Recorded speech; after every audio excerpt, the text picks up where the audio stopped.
So this is a self-priming 12-volt pump. It is pretty strong. I'm going to show how to attach the tubing to it. This is 3/8 inch. Heating it up to make it easier to go on.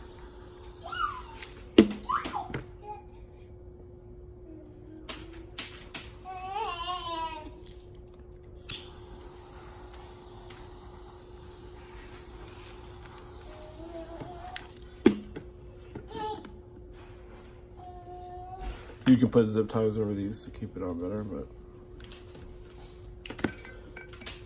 so self-priming means I don't have to get it started by pulling the water through it first, which makes it a lot easier.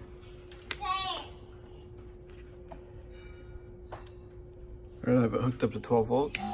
Bring it on. And it's working. This is a really nice pump. It's quiet. Just showing how when I pull this out, when I put it back in, it will start by itself.